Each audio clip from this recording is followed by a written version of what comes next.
Well, 6 minutes, 6 minutes, 6 minutes past the hour on this 19th day of November.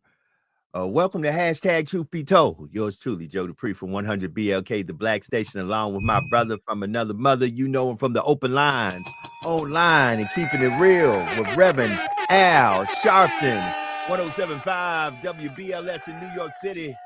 A good brother Fatim. So, brother Fatim and I just got off the phone about a half an hour ago. Literally, when the phone hung up with brother Fatim, I got probably one of the worst calls I've received in a long, long time. So, I got to take a deep breath because I had to pull myself together. I'm going to try to do this in the most honorable way that I can do it. A very good childhood friend of mine has passed away. A brother that we grew up together.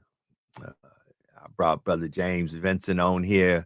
If my nephew James Anderson would come on here, we all, Joe Davis, Terry Hollingsworth, Bernard Burton. This was actually Bernard's first cousin. Let me bring Sister Jackson. There she is. You know her. She's the art therapist, the life coach, the author, the strategist. There she is. Sister Jackson's in the building.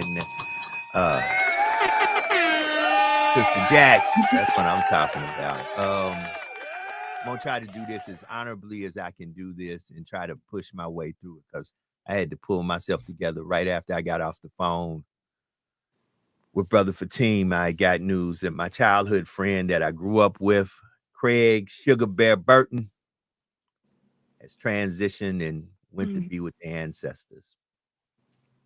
A lot of emotions ran through me when I got that message. And I didn't know if I was going to be able to get on this podcast today. Because me and Suge went through a whole lot. This was one of my best friends. Brother's a year younger than me. Had some wonderful children, was a wonderful friend. I was planning on going to see him next year. See, that's why you can't put off. When your mind say go see somebody, go call somebody, go do something, do it. Because you never know when the Most High is going to call them home and it's their time to transition and be with the ancestor. But this brother here, we played baseball together.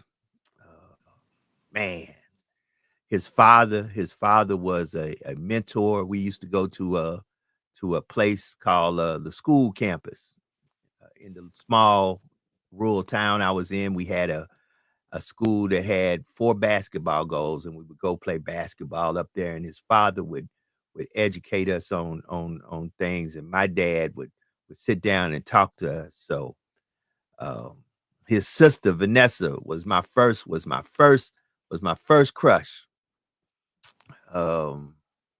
Craig, rest in peace and power, my brother. Fly high, Sugar Bear. Until we meet again. So, good morning, family. Good morning. I got through that. Good morning. Let me let Sister Jax, Leah, let me let Sister Jax go first before I go. Yes. Rest in peace, Sugar Bear. Rest in peace, Sugar Bear Craig. My deepest condolences to your family, any children, any spouses, best friends, whoever. Joe, I'm so sorry to hear that you lost such an amazing friend. So, and you're right, Joe, we do need to not put stuff off. We can't put stuff off. We got to take the time and make the time.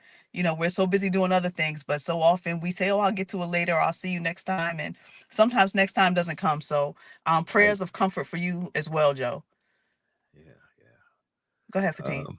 The reason why I let you go, that's what you do, Sister Jax. Joe, again, our prayers, brother. When you were touched by, I told you, death of a personal friend or just death of someone that you may know but not deep, as Joe said, a childhood friend. When it doesn't happen to us sometime, we don't feel it. And even though we know it happens and it's going to happen and it's going to happen to us, it always makes us pause But when it comes down to a childhood friend, it made me reflect. I don't know this brother. So I had to take a moment because of my relationship with Joe to feel for my brother. But it also made me reflect back as Joe was speaking and reflect back on what if I got that call of one of my childhood friends? See, my childhood, which my late wife Hanif was like, I don't even understand how you stay in contact with all the people from your, not all the people, but people from your elementary school and junior high and high school. How do you still know these people? Well, we have reunions, block reunions, Rutland Road between Flatbush and Bedford yearly now in Brooklyn. And a lot of those childhood friends still live on that block in Brooklyn. So, you know, when you lose someone like that, it's like you lost a part of you, because it is a part of you. Because you know why? Because no matter where Joe and Brother Sugar Bear went, you know what they had in common? It's just like a marriage ring. You go, your spouse is here, and there's other persons around the world. You're still connected. And the common denominator is that childhood, those experiences is the common denominator that no matter where you are, you can communicate this basically the same thing if you're in the right mind and remember those stories and can articulate them. That shows how we are connected and connected to our memories and our past. Mm-hmm. So prayers to you. It's very hard. I also thought about something else. I was going to say something to Joe, but it makes me think. I remember when the late Brother Mtume would lose someone, he would be totally out of it, because Mtume was spiritually, even though he was an atheist, he was spiritually connected to people. You got to realize, if you're a musician, and really a musician, I'm not just somebody just practicing, but get into the art and feel the music, you understand what that kind of vibration and connection is. And he would be out of it. So I was going to say to Joe, I said, Joe, you could make it through this because your faith, my brother, your faith in what you represent. But then I had to think, that vibe, that connection, sometimes it is hard to get through. You did a great job of getting through it, brother. I've seen you break down on the show numerous times. I'm glad that you're able to get through because you represent something right now. You represent him, and you're standing up for him. And you're standing up. That was a beautiful picture. You know, I was touched because I went on your page to share the show. And then I saw the picture, and the first thing, you know, baseball diamond, young lady, and then I see, and then when you put the picture, I said, oh my God, that's him. So again, thank you, Joe, for sharing. It made us pause for a moment, but if we are family, we pull together and we hold and lift each one up during trying and tough times. So thank you, brother. And we, again, our prayers and condolences to this brother's family, to you, my brother. We are family. We're going to get through this. We're going, and when I say we're going to uplift him, because I know from what I'm hearing, if you are who you are, I can believe if he was a friend, then he was a person that laughed and joked. So it's not that we laughing and joking and not acknowledging him, but he would want us to honor him, but also do what we do in life. So, you know, my prayers and condolences. I need to say this because I need to get this out. You know, he was just a good old country boy. And really, at my heart, at my core, even though I know sometimes my King's English comes across very, you know, acoustically good to the ear. And some folks say, man, that boy sound good. And I remember Joe on the radio and I miss that voice. I was just a good old country boy with some big dreams.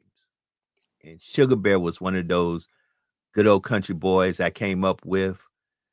We walked practically everywhere we went because we lived in a small rural town in Tennessee, a place called Henderson, Tennessee. We called it Simple City because it was simple.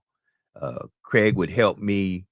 We would literally, my dad would bale hay, and me and Craig and James Lewis and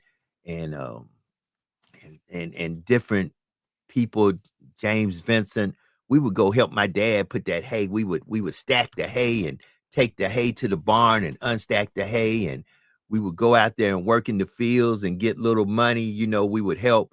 We would go hunting and all kind of just country boy stuff, little old country boy stuff. And Craig was a friend. And you know what, Joe? And that's the beauty of it. When you have those friends, when you literally have nothing and you have that Mm-hmm. solid friendship, Yeah. it's Yeah. nothing like you. Mm-hmm. You're not Yeah. distracted about the money and the cars and the Yeah. women and the all the Yeah. Yeah. nonsense and the trials and travails of this world. You just having good old country boy fun, laughing and talking and Yeah. learning and growing and loving Yeah. on one another. You know, and Yeah. it's a beautiful thing when you could go to somebody's service when they pass on and you see all the people there that love them, you know, that could make it there, right? And there's so many more beyond that love them that sometimes just can't make it. And it's such a sorrowful and sad thing when you go to some other people's services, homegoing services, and it's nothing but a handful of people there. You know, Right. that Right. speaks volumes. So I'm sure Right. Sugar Bear is gonna have a house full with love Yeah. overflowing, Yeah. Yeah. you know, And and that's a beautiful thing. he was a great father. I Mm. don't know if he had any grandchildren yet, but I knew he was a great father. The young lady that was on the diamond is one of his daughters. He definitely brought in some great athletes into this world. Amen. He was a good man, a good man. Wasn't a man that you'll know his name from this, that, these, no. And it was sad. What saddened me the most this morning, I had just finished reading the book that Brother Ellisby had sent to me, which was about literally, why do I leave here when I leave? Mhm. And I was like, man, I mean, I had just got off the call with Fatim. When I say just got, and I couldn't sleep last night. Mm. God has a funny way. I could not sleep last night. I was asked Mm. multiple times, you all right? Everything good? My stomach was feeling kind of funny. I said, no, I don't know what's going on. But Vibe. God had a way. Yeah. That Energy. energy, knowing that something, a close friend, a very close friend. So condolences to his family, condolences to all his family, to all his friends, to everybody back home in Simple City. I know my small city is hurting right now because Craig was known. And we just say, rest in peace and power, brother, until we see each other again. And I would like to dedicate on this Tell the Truth Tuesday, this show, to one thing. Family. Begin to go and talk to folks that y'all know y'all need to say what y'all need to say, what you need to say to them. If you can get them in your face, do it. If you can get them on the phone, do it. Tomorrow is not promised to none of us. None of us. We here playing with a commodity that we don't have no control over, nor do we know when it runs out. Family, we've got to do better. We've got to do better. I got to do better. I got to do better. I really got to do better. So welcome to Tell the Truth Tuesday. We're going to make it through this show because Sugar will want me to make it through the show. One time we were playing baseball and I had got hit by a pitch and I was hurting. And Brother Sugar told me, what you going to do is finish this game. That's what you going to do. That's right. That's what he told me. He said, Got hit with an 88-mile-per-hour fastball and I had to finish the game. Finish that game. He said, what you gonna do is you're gonna suck it up and you're gonna finish this game. Right. So limp your little tail out to center field and we're gonna finish this game. Get out there. And so just like he would tell me to do that, I know he would tell me right now, no. Don't shed too many tears for me. Remember the good times and finish this show. So we're gonna finish this show, family. That's We're right. gonna finish this show. Joe, just know how proud he was of his little country boy Joe with big dreams. You know, there you so go, he little will be country boy. Yeah, little country boy JoJo on them handling them crops and carrying on, Joe, driving them exactly. tractors, right? Yeah.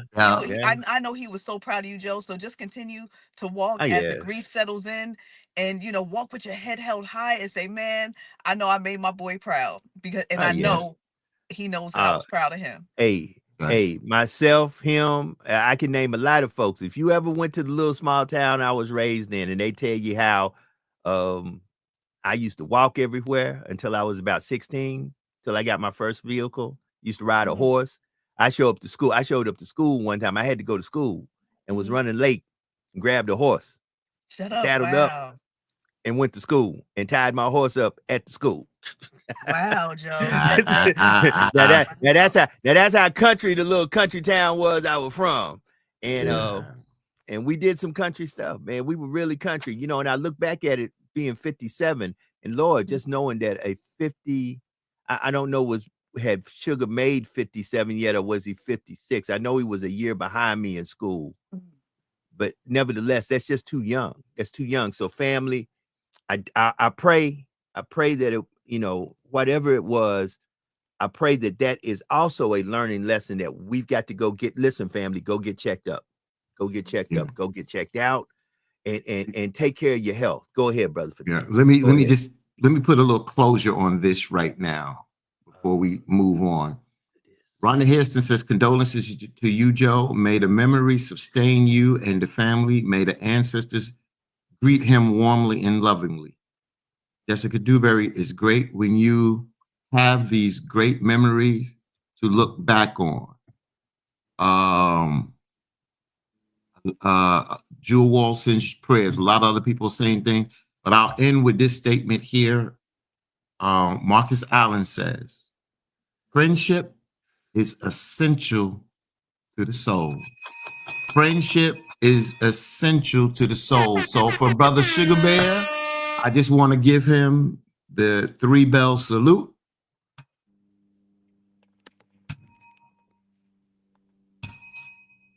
Life well lived, my brother.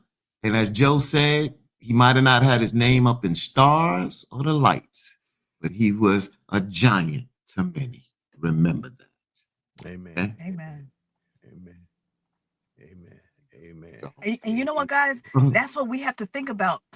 Like you briefly alluded to, Joe, about our legacy.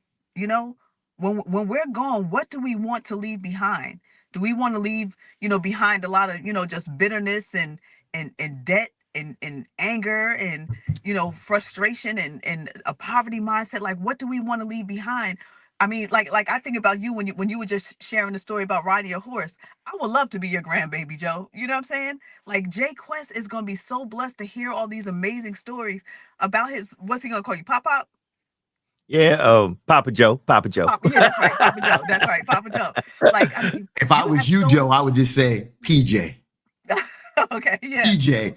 You know, PJ. My cousin does that. She don't want to be called Aunt so-and-so. Yeah. So she put AJ. PJ.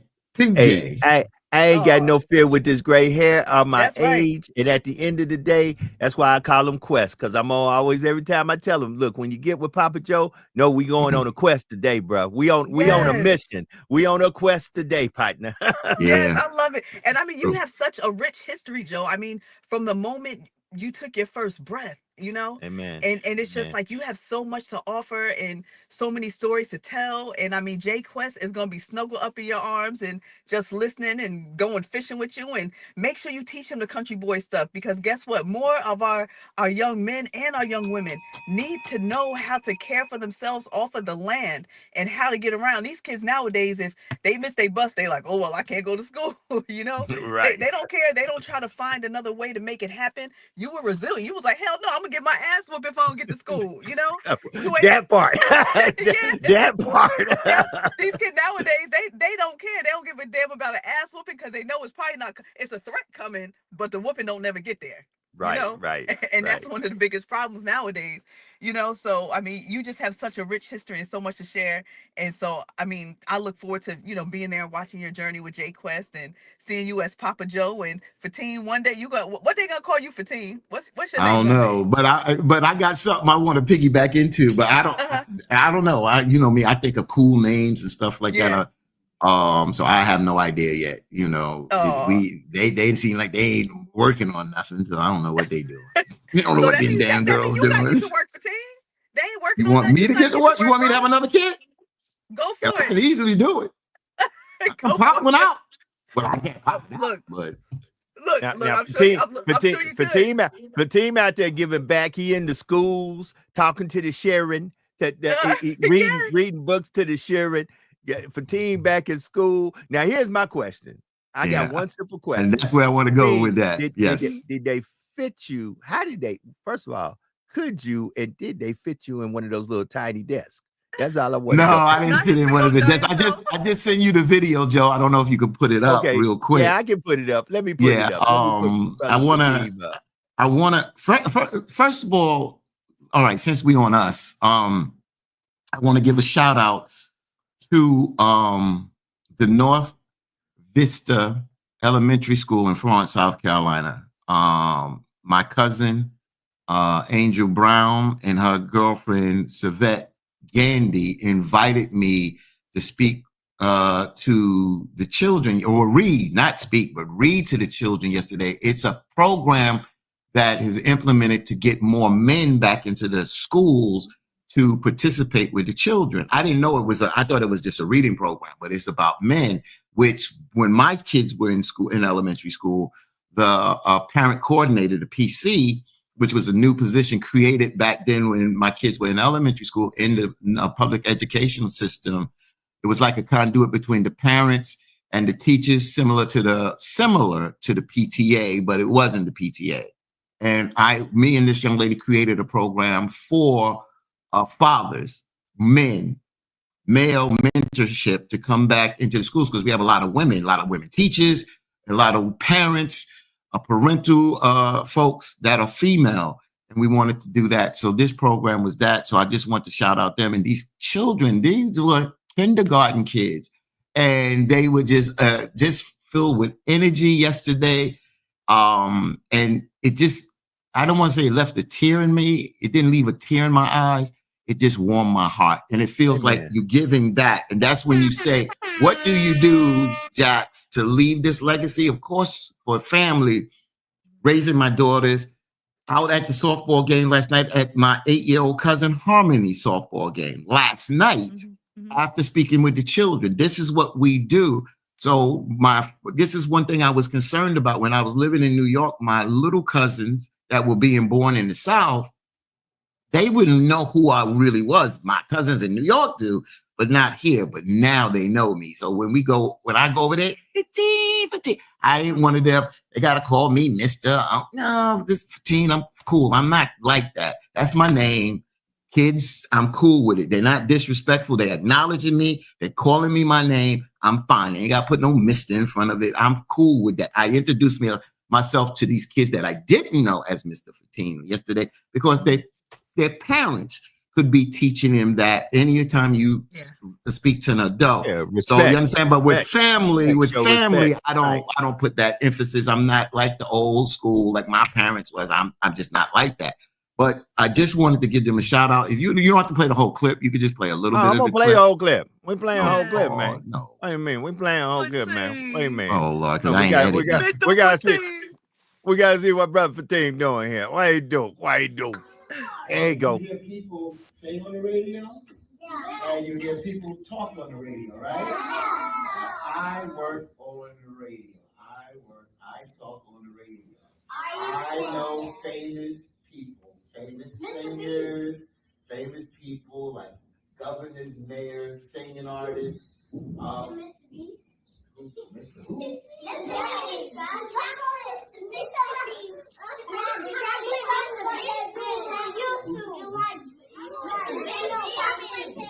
The Chocolate Man. I don't know the Chocolate Man.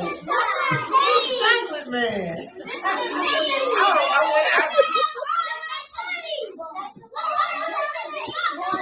Oh, okay. I got it. Yes. Mr. Beast is he sings songs like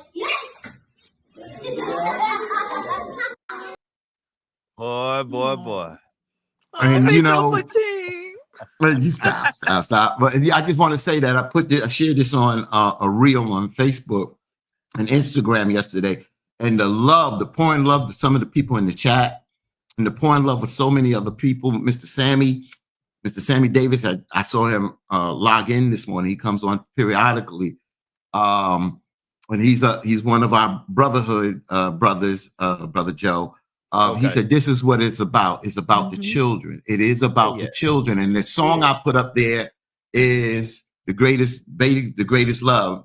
We got to pour into our children. That's so important, So I thank those again, Savette Gandy at the North Vista elementary school in Florence, South Carolina.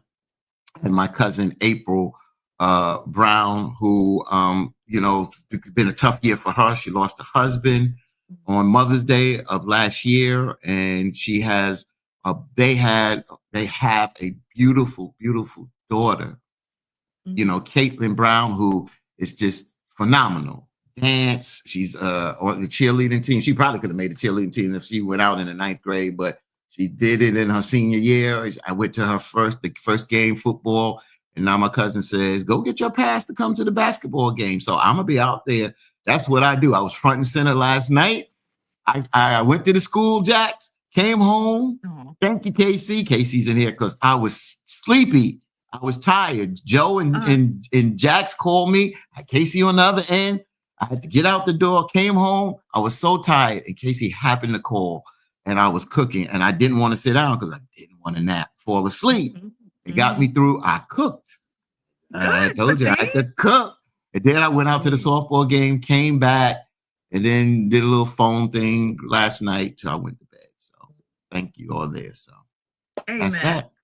Amen. And Fatine, like just hearing the voices of the children, for me, it warms my heart. I know kids are not for everybody. Some people are like, oh my God, that would drive me crazy. All those kids, talking at once and screaming and excited.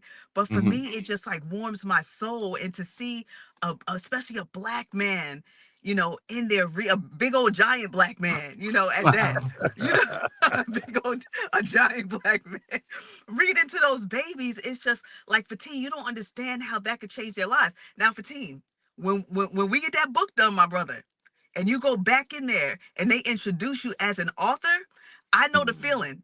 Because from writing my book and I go into classrooms and so many kids are like, I never met an author before, but I'm an author that looks like them. I look like they're maybe not their mama because I'm old as hell compared to these little babies. But I look like y'all are old as hell. I don't know what y'all doing. I look like their auntie, or maybe their grandma. Yeah, you better. Where my book at? Wait a minute. Yeah. Hey, So, hold it. Fatine walking in like Mike Tyson, but he's 42. That's it. 42. Yeah, but Fatine, I'm telling you, when you go in there and like you have your banner stand up or your little signage and in your book and the kids can see that, and now they see an author that looks like a Black man, like it's just so powerful. And that's something that some of these children will remember for the rest of their lives. The first author I met looked like me. And then you also putting bait on the fishing rod for those other single females that are in the school. Oh God, pervert! I know. As I walked in, the receptionist, I was like, "Oh, here we go. Here we go." I would just make you a damn QR code. I'm gonna get so everywhere you go, you got a QR code or something. Right. Hold it. Scan this. We'll talk later. Scan this. We'll talk later. That's it. Y'all gonna get off me. Y'all gonna get off me. We'll talk later. 35 minutes. 35 minutes past the hour. Let me open up the phone lines. I know you sent me something else. No, but I want to say something else in the news real quick. Go ahead. Real quick. Congratulations. The New York Yankee, Lewis Gill, Rookie of the Year for the New York Yankees. He joined some top rookies. Aaron Judge was the Rookie of the Year. Derek Jeter was the Rookie of the Year. Lewis Gill, a pitcher for the New York Yankees. Congratulations to him. Keon Anthony, congratulations to you for selecting your father's alma mater. Who is his father? Carmelo Anthony. That's why I'm wearing the New York Knicks. Carmelo Anthony and Lala. They always can still say Lala Anthony. So because I don't know if they got a divorce. I know they separated. I don't know if they got a divorce or whatever, but I'm still going to say Sister Lala Anthony, Carmelo Anthony, proud parents of Keon Anthony. He was down to 2 schools between Syracuse University and another school. And of course, Keon is following in his father's footsteps, going to Syracuse University. So we'll see about that. So I just wanted to kind of talk about the good news. Thank you all for the kind words on the speaking at the school. But for these young folks, this is what it is about. It's about them investing in these young folks that they can make these decisions and move on, and that they can make a difference in life, because this world, trust me, is going to need a lot of positive minds, strong minds, and new thoughts and ideas moving forward to move this country ahead if we don't shoot ourselves in the foot in these next 4 years. But Yeah. anyway, go ahead, Joe. Yes, Open up these phone and lines. real quick, Joe, real quick, you know, Fatine, also to piggyback. So I'm Go starting to ahead. say how some people, the children, that's not their population. You have to find out what is your population. You know, like what is your tribe? Who are your people? Who do you connect with most, right? So some people don't connect as much with children. Some people might connect more with the geriatric population. And guess what? Some of the senior centers, the, you know, nursing homes, they need somebody to come in and would love somebody to come in to read some poetry or, you know, dance with them or, you know, do some arts and crafts with them, you know, because many of them are alone too. And when I visit these nursing homes to go visit my family, some of the people there have nobody. They haven't had a family, a friend, nobody visit them in 5, 10, 15, 20 years. And some of the people that are in these nursing homes are actually young people. You'll be surprised, like our ages, you know, and are still in some of these, you know, nursing homes or some of these hospitals that sometimes are locked down because they have mental health issues, but nobody comes to visit them in years. Mhm. You know, so Mhm. I mean, even when I go to visit my uncle, if I'm taking him some food and I know he's sitting there with one of his friends, you know, or you know, somebody on the unit, I'll run back out and grab them some food also, you know. So we have to always try to be cognizant and be loving and try to help, you know, others as well. But let's reach out to some of our seniors because they're lonely and sad and need some story time too. And they're not just seniors. Let me just say this. Mhm. Let's just say me and Hanifa didn't have children. Mhm. She's been in a hospital far away. She's been in rehab centers far away. What if I'm working 2 jobs, which I do, Mhm. and I can't get there? I'm stressed. Don't have a car to get there. I'm on public transportation. This has happened. I've had to get on the Long Island Railroad, get out there, take a cab. What if I didn't have the money? Mhm. They're not just elders out there in these places. There are younger folks that they don't have the loved ones. They're not in relationships. They don't have no children. Their families don't have much, and they don't. That's why I keep saying we think that we put things in a box that things are like that. They're not. It's not just the elderly out there. It is younger folks out there. And we know that young folks are resilient, but it's one thing about being lonely. That's why I said, Jack, That's Sister right. Jack, we can make a difference at times in people's lives on not just about us, but it's about them. So you're right. I'm glad that you brought that up. Just continue that mindset.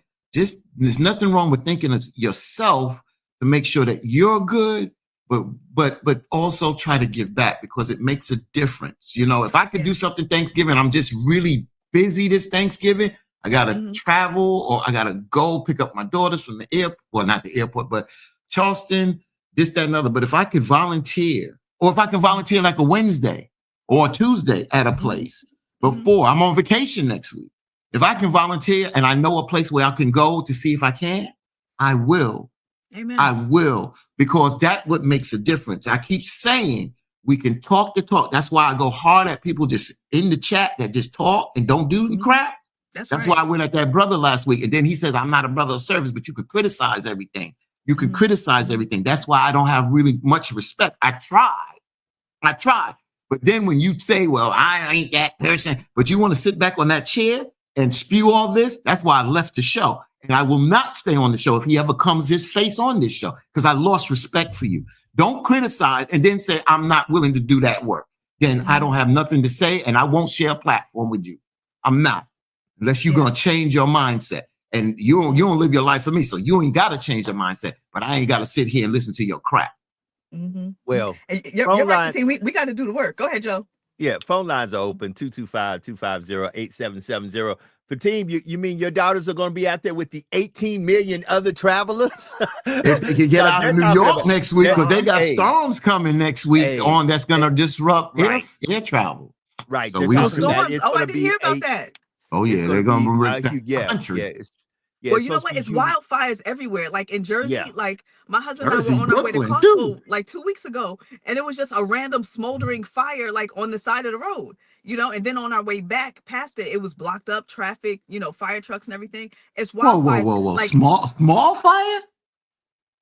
yeah, You it must have was- you must have didn't know when I was in Morristown coming back. All of New Jersey was small. Was with it looked like Mars. Smoldering. Was smoldering. yeah. Smoldering. It looked like Mars. yeah, So exactly. it wasn't just Yeah, that fire. It was the other fires that were burning out in Yeah. New Jersey, and then in Brooklyn, Prospect Park. Right. yeah. Right. There's a lot of fires going on in There that are. area, and they are very hopeful for some rain to come to that area. Yes. Because if we are going through some droughts in parts of the country, as I was saying, I'm looking right now at the TSA administrator as he is talking about, you know, it's going to be a big travel season. We are getting ready next week to go into the beginning of travel season and the holidays. So I want y'all to get prepared if you haven't got prepared, and be ready and check on flight time, check on train times, check on bus times, because many things can happen on the highways, the byways, and in the air to delay your travel. So be prepared for delays. Be prepared. Always be prepared for the worst, even though you're expecting the best. Because for prime example, Spirit, as we talked about briefly yesterday, they did file for bankruptcy. And I'll be very honest with you. I fly Spirit a great deal, and I have had no negative experience Me with neither. Spirit. Me None neither. whatsoever. Oh, So let I me ain't raise flying my it again. let me raise my hand. I I have don't no know problems folks. either. I don't know folks That's my who have go-to. had, and I'm not saying that folks Yeah. haven't had problems. I Uh-huh. personally haven't had any Me neither. problems. That's my go-to. And- Tape and all. So we want to give y'all a few updates about the show too as we go into the holiday season. First of all, Monday, Tuesday, Wednesday next week, that's the only days we're going to be on the show. You're going to have hashtag Truth Be Told Monday, Tuesday, Wednesday. Thursday, Friday, you're going to have a best of show I'm going to put up there where you get to see us. Best of, I may do a best of montage, but we're definitely not going to be on after Wednesday until next Monday. I will be in New Orleans. Be exact, Monday I'll be in New Orleans. I'll be on the way to New Orleans as we start the show off, and I'll be like Jax's right now in her vehicle as we get ready to kick off the show Monday, because it's Bayou Classic time for me. Let me see. Do I got these phone lines up and Joe, running? why you don't? How long does it take you to get to New Orleans? 2 hours. 2 hours. What time do you have to be there that day? I gotta look at my press thing because we got our press. Why you don't go the night before? But you know, it was the night before. You don't go the night before, bro. You don't. Why did you put that stress on watch yourself? this. Watch this, Jax. Watch What? this. See, you can always tell a man who lives by himself, operates by himself. It is I by didn't live himself. for so many years by myself, and I still went the night before. I got a lot of reasons I ain't going the night before, but nevertheless, I got to, first of all, I've got to pick up a part of my crew that we do the Jaguar football show with Coach Terrence Graves. And let me say this, belated happy birthday to Coach Terrence Graves. And let me ring the bell, give a round of applause, and sound the horn for everybody out there who's celebrating a birthday, an anniversary. Today is their day, or this month may be the month that they celebrate their birthday in. Because many a times I forget daily to wish people happy anniversary, happy whatever your day is today. So if this month is a special month for you, this is your month. That was for you. I just want to remind Joe our time. If the doc is coming on, we only got 15 minutes, and I want to get to that video. I don't know if he's coming on because he did not respond back to me. So we're just going to act as if he put out a video. He put out a video that I acknowledged at 4 this morning, and it was dealing with diabetes. So if he does come on, I definitely want to talk about that video. So hopefully he does, but I want to get to that video, at least get some time in so on let that. me get to the video. Let's get to the video. Wait, Let's real get quick. to the Fatigue, video. Joe, Fatigue cracked me up about, Yeah. why don't you leave the night before? Because, you know, I'm back and forth to Massachusetts to my son's school. So I he said the always same tell me, thing to you. Right, why right. don't you leave? Because, you know me. I get on the highway, I'll drive the 4 hours there, you know, help him tidy up his dorm room, load up the car with stuff, and I'm 4 hours back home. You know what I'm saying? All in one shot. But Fatigue's always like, why don't you just spend the night? Stay the night up there. You can be I'm away from your husband. He's self-sufficient. I know. He's self-sufficient. I know. But you know Don't he what? go out there with the bands and leave you home? No, you know what? Even Ah. no, he only did that when I was when I had hip surgery. Otherwise, we out with the bears together. Mm, We out that in the part. woods together. That So he part. can come the night That before part. too. He take off a Well, damn day. Shit. no. Many times he actually rides with me, or drives, or drives. Then you can go the night before Well, no. and have a nice time. Good there. Have a nice time, a nice dinner with your son. Get up there. That's what you do. You can even But tighten up them dorm room Sunday night. But you know, Fatine, What? like, okay, I'll give you an Hold example. on, So here we go. tomorrow I Here have we to- go. Look. So tomorrow I got to pick him up, Fatine, right? Shut up. But I can't pick him up until 8:00 at night. So my husband has to go to work on Thursday. So if I can't get there till 8:00 at night to pick him up, I'm gonna pick him up and I'm gonna get right back on the road and come back to Jersey. Oh, you can't stay overnight. Well, I mean, I could stay Can't overnight. stay but overnight, then get up in the morning, get a nice little breakfast, and then Yeah. come home in the sun. But no, you know what? I'm still having work done at my house, so I got to let the workers in, and at least this time I got to let Right. the You workers. can go. Like, Oh Lord. There's Life- demons life in the is- night out there. Shut Yeah. up, Fatine. You can't leave. You gotta get back to Papa Bear. I got you. No, he's coming with me. Life, We're going together. life, So stop hating. I life love is my life, husband. man. I'm just saying, y'all can stay overnight. What's the point of staying overnight? Just Because take a he has break work from the on house. Thursday. You get the house is up and raw. Things, the couch is being pushed out, and this, that, and the other. You burnt the kitchen down. So why don't you just get a little cottage and like Hansel and Gretel? Oh, It's, Wait get a a cottage. minute. Now you see how Fatim driving you right now? Yeah. Let me turn around and drive Fatim for a moment. Tell Fatim, me why to ain't go we somewhere. talking about Monday Night Football? I see you got Knicks gear on, but you show damn. Could you get to the video bit? The Devils got they got their ass stomped out of them by Texan last night. I watched a little bit. I went back to wrestling, and then I went to something else. So they got the mess stomped out. I didn't You know still that you watch just. wrestling? Oh hell yeah! Shut Oh up. Raymond Rowe. Wow. Oh yeah! Since a kid, girl. Yeah, I used to like when I was a WWE kid. is so big, man. You But you know crazy? what? Sports entertainment. I loved it, Fatine, when I was a kid until I went to see it live. And when I Fatim, went to see it live, I got to saw try how to do fake it something. was. I got to figure out something. Hold on, give me a Okay. minute. I'll be back. I got to figure out something. Gotcha. Hold on. Yeah. I used to love Hulk Hogan. Mhm. Like I used to love all of that when I was a kid. Andre the Giant. But when I Buddy went to Ralph see it, Piper, all that's them right, boys. that's right. But when I went to see it when I was a kid, and we had close-up seats, and I saw how fake it was, I was like, oh hell no. So after that, I wasn't a fan. Now my Aunt Willa May, the one she's 101 now? She is a diehard wrestling fan. Like I wanted to even take her to Prudential Center to like write a letter and try to let them, let her meet everybody and get her backstage and stuff. Mhm. But she was like, I don't think I'm gonna be able to make it. Like she wasn't ready for all that in-person action. But Aunt Willa May, before she was in the nursing home, she would watch wrestling. She called it wrestling. She from North Wrestling. Carolina. Yeah, Wrestling. that's what they call it down there. Wrestling. Yeah, wrestling. She would watch it every single day. Like, and she knew all the names, all the moves, the plot lines. She loved it. She absolutely loved It's it. wrestling entertainment. Anybody knows Yeah. that because my roommate in college was a wrestler. He was on a scholarship to my college on that, But it is wrestling entertainment. We know what it is. And we hate to use the word fake because you got to be careful how you use the word. It's more scripted. Yeah, it's correct. Every blow, Absolutely. but people break their arms. Yeah, The brother almost got paralyzed. absolutely. It's rough. You try some of those moves and call it fake. Yeah, Call it fake. I think they did that on choreography. television to Hulk Hogan, and he grabbed one of those guys, and that guy's was like, all that ain't fake. Yeah, So, yeah. No, so. it takes true athleticism.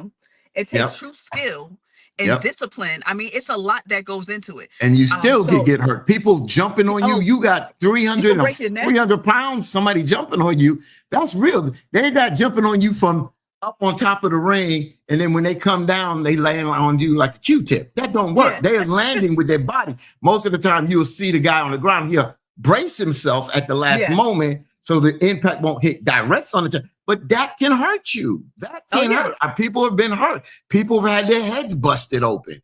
Those are real Absolutely. stitches. Those are not fake. Some of these women are out because they break other bones. Oh, I mean, absolutely. so that's what I'm saying. It's entertainment. It's sports entertainment, and it's one of the biggest sports entertainment. That's why do you think UFC is big? See, that's why I keep saying we mentioned the movie Gladiator yesterday for a different reason. But I keep saying America, not only America, this world is violent and we like Oh, of violence. We Mhm. keep saying we got to do better. And we are violent people. We are. I mean, They Fatine, love violence. They love Yep. the gladiator when the people was out there wrestling bears and tigers. We've been doing all this kind of barbaric crap Yeah. because you know what? Humans, hate to say it, a lot of humans are barbaric. Absolutely. We are a barbaric people. Let your back get against the wall. The barbaric will come out of you. Oh no, for sure, Fatine. And just to clarify my statement in terms of it fake, you did a great job summing it up, right? So for me, the part that had turned me off real quick was when I would see, like, I really think they're busting somebody in the head, and it was really like the head sound. But when I would see the foot stomp the ground, and that was like the theatrics of it. So that's the portion that more so I'm referring to. But you're absolutely right. Sure, pure athleticism. Now with the barbarianism, right? You got to think about it. Even with meat, look how some people eat meat. They want it red. They want it bloody. They want, we don't even have the teeth to actually eat flesh like that. You know what I'm saying? So like, but even that came from like way, back. We weren't designed to eat that type of stuff. So there's an element in a spirit that comes along with that. Like if you're eating some, I ain't even, how y'all eat y'all meat? How y'all eat y'all steak? Well done. Very well done. Yeah, me too. I don't eat it very well done, but I eat it well. Very well done. Well done. Exactly. So, Brother Fatine, I do not know, did wherever you got that video from, they pulled it back or what? Every time I try to play it, it won't let me play it. So can you A, either post it to your page, or B, resend it to me and let me see what's going on? That's why I came out and tried to see, was there something wrong? But sometimes people pull videos back, or they make it that it's only all right, let me send it. Let me send it to you this way. You said Messenger, right? Right, Messenger. When I send it to you Messenger, this is what, but I didn't send it this way to, I just sent it to you again. So Okay. everybody in the chat, while they're working on that, I want to know, how do you guys eat your steaks? Medium well, rare? How do y'all eat your steaks? Put it in the chat. Let's see how you guys get down. I want to know, because I know I'm a well done kind of a girl. I'm light skinned, but I'm really well done like Joe. And that's how I like my meat, well done.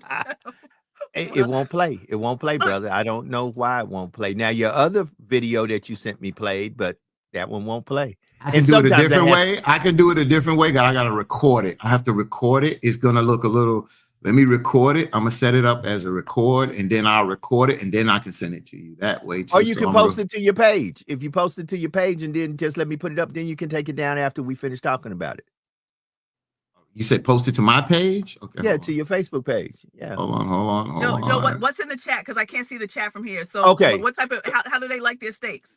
Jewel Wall said, well done. And speaking about Jules, this might have been Jules who called. So now that I got the phone lines back up, I had to go out to figure out what was going on with this video. Let me see, can I call somebody? Let's see who this is in New York. Let's see who this is. Yeah. Like I said, you ain't got to call us. We'll call you. That's right. Hey, good morning. Good morning. Hey, how are you doing? I'm doing great. Blessed and highly favored. Amen. Okay. Can you hear me good? We can hear you very good. So how you like your steak again? I like it well done. I don't want to see any blood. I don't want to see anything but some well done brown. You can even overcook it. I prefer it that way. Okay. I prefer it very well done. Then I might steam it down with some scallions, Jamaican peppers, some thyme, or I might want to make it Brazilian steak where you put the Italian salad dressing and marinate it overnight. That's good too. You should try it. Okay. Jules' house for dinner, y'all. Chat. Come on, Jules' house for dinner. What's your address, Jules? That's what I'm talking about. That's what I'm talking Amen. And I wanted to say some more. I appreciate Brother Fatine. When I saw him with the children at the school, it brought back some great memories. Amen. I'm gonna text it to you. Also, when I saw the children with him, it reminded me back in the days when I was in Baltimore, when I was with my aunt, and I was at a school. And one day, the big Baltimore Colts came in there with their sports regalia on, and when you and that means a lot to them. You'd be surprised how it impacts them going further. It's extremely important for them to see people that look like them in powerful positions doing things, because see, they'll turn around and repeat that. Amen. Amen. Amen. Amen. Amen. Well, Jules, we hope that you have a wonderful and beautiful day. And since you called us and we couldn't answer you, we called you back. You got a hashtag truth Love be you. told call back. That's what Ring we're the gonna start bell. calling Ring it. the bell. Ring the bell. He said Ring the bell. bell. Yeah, Ring the That's bell. right, hashtag truth Jewel. be told call back. That's what you got. Thank Thank you. you. Thank you for being a part of the hashtag truth be told nation. And we appreciate you, sis. We'll talk to you later. Love you back. Love you Thank you, back. sir. All right. Listen, family. Listen, it is 3 minutes. 3 minutes to the top of the hour. 3 minutes to the top of the hour. Since he's trying to get that video where we can talk about, I don't know if Doc's coming on, not Doc May. Of course, we need to keep Doc lifted up in prayer, doing his doctor thing, and also dealing with, of course, still his grandbaby, trying to get his grandbaby nurtured back to 100% health, that all is well. So we are in the building. Welcome to hashtag Truth Be Told. We are broadcasting live on Facebook, on Instagram, and on YouTube. And I can put it out there. This is where we're at. On Instagram, it's at the JDMS, and on YouTube is at 100 BLK Media. Click, like, and share. Click, like, and share. It is the 19th day of November. 2 minutes to the top of the hour. And man, this year is gone. It's gone. I don't know where it went to, but it's gone. This year is gone. That's So, right. We're getting So into fast. the end of November, December. Next thing you know, it's going to be 2025. Ooh, This year gone. that's great. You know what? I got a secret to tell you. Can I tell y'all a secret real quick? Go on, tell us and everybody It's else. personal, but Go on. but it was funny but not funny, right? So look, Funny y'all, but not funny. Okay, what you done now? I know. So look, y'all. So it made me think about complexion. You know, when we talking about well done steak and complexion and stuff like that, right? Because my husband and Right. I always laugh. You know, light skinned folks always want to be brown skinned, right? So my husband always says he got black. My husband's mother is adopted. So her mother, she found out, was actually German. So he Okay. has closer white in his family than I do. Mine is like several generations down the line, right? But I'm still more whiter, like pale, than my husband, right? Okay. So we're talking about, you know, kids and, you know, so on and so forth. So mind you, I'm 48 years old now. So my cycles and everything are, you know, all over the place, but it got normalized again, right? So recently I didn't get my cycle for my period was 25 days late, y'all. And so last week my husband was like, babe, you know, let's just get a test just to see. So I'm like, so he's getting excited. My husband would absolutely love, you know, for us to have a baby, right? I'm not that beat. If the Most High blesses us with one, that's fine. If not, I'm good. So I'm at Walgreens going to get a test, and I'm so embarrassed. I feel like I'm a kid going to get a test because I'm old as hell. And then you have these young boys my daughter's age, and all these other young people running around, and here come grandma damn near going to get a pregnancy test. So I'm embarrassed. It like. Y'all might not understand, but when you're a kid and you have to go into the store to buy your first set of pads or tampons or whatever, it feels like the box is jumbo. So it's like, it feels embarrassing, like everybody can see and whatever. And so I'm at the register, you know, trying to ring it up, and I'm talking to the young boy. I'm like, oh my God, I'm so like totally embarrassed. So ultimately I, you know, came home, took the test, it came back negative or whatever. But it just, this story made me laugh. But now I just found out, 2 days ago, I'm not with child. So it's just, I'm getting older, and the whole menopause, we got to do a show one day for Teen and have Doc Griggs really talk about it. Menopause. Jax, you know better than this. What for You Teen? know better than this, Jax. What for Teen? No better than what? Do you want, if you want to have a child, then do it. Then if that's what you want to do, then do it. But you know the statistics and everything. If you're going to do it, then do it. If that's what you want. I don't like this whole mentality. Well, if it happens, if that's what you want, then do it. If it don't, if it happens, you're two grown people. If you want, then go ahead and try to do this now. Don't let this happen, and then a year and a half down, and then you in between, and then boom, just go ahead and prep your body for it. Don't, if it happens, and then try to prep your body. If you're gonna do it, prep your damn body for it, because you're older now, and do it if that's what you want to do. Listen, Fatine, That's you up to y'all too. But prep your body the whole for it. thing is up Listen, to us too, but it's really up to the Most High. So whether I it's prep, up to don't y'all prep- two first. The God, he gave us will to do that. No, If but that's listen, what's gonna happen. It No. gonna happen. But listen, see, the scripture says God, I knew you before you were in the womb. So before Right. God even put somebody in the womb, He already knew if that person was gonna bear a fruit. So I'm married. You know what I'm saying? I'm married. So if me and my I'm my doing husband, married things. yeah, And I have no problem with that. Yeah, But yeah. I'm So saying even that though since I we're felt like a older, we kid got up a in the damn responsibility to our child, to our health, to our husband, because when women give birth, they got one foot in the grave and one foot on earth. That's right. But giving birth is close to death. So Right. being I know. older with other things, with Down syndrome, the increase of Down syndrome and other things going on, we Yep. need to prep our body because our body sometimes is not in tip-top shape. You're And you right. may not be in tip-top shape, but it's best to go ahead and start to prep your body if that's what you want to do. Look, I tease my husband, Fatine, this ain't right, but I say, you know what? If something happened, I said, I'm like, you can have custody right away. I ain't gonna fight you for no custody, because I don't know what I can handle. You know what I'm saying? I don't, but only the Most High knows what I can handle. So either way, I'll be good. No matter what happens, and I do what I got to do. But I definitely agree. No, whether I'm preparing for pregnancy or not, I still got to prep my body. But I got a kid going to college, another kid going to the 9th and 10th grade, so I don't want to prep too much because I don't want to. I want to prep to live. You know what I'm saying? I need to prep my body just for life. You know what I'm saying? But I still know that the power still comes from the Most High, because if He wants my womb to bear fruit, He will allow my womb to bear fruit. And if He does not want it, if He wants me to be barren, I will be barren. So the Most Well, High you're is not the one that has to barren. say You're no. not barren. You mean between you and your husband, this husband, but you have 2 children. He has children. So Yeah. y'all are Yeah, both yeah, yeah. blessed that y'all have children. So it's not Absolutely. about being barren. It's about, living your life now. You got to live your life I believe in living your life for what is here. I don't live my life for what I don't know or that what is not here. You live your life for what is here. Y'all both have children. Y'all Yeah, both have absolutely. each other. Yep, that's right. And that's why we are beyond blessed. And we're beyond blessed. And whatever the Most High brings forth, He brings forth. But I'm cool. I'm cool either way. But I'm definitely not running out Okay. trying to have no damn baby. I got you. The same thing y'all Fatine tell is- me. Y'all tell look, me, Fatine, you're too old to be having a child. All right. but it's funny. Let's go to the video. Let's Yeah, go to the because video. don't get me started then. Okay. Don't get me started.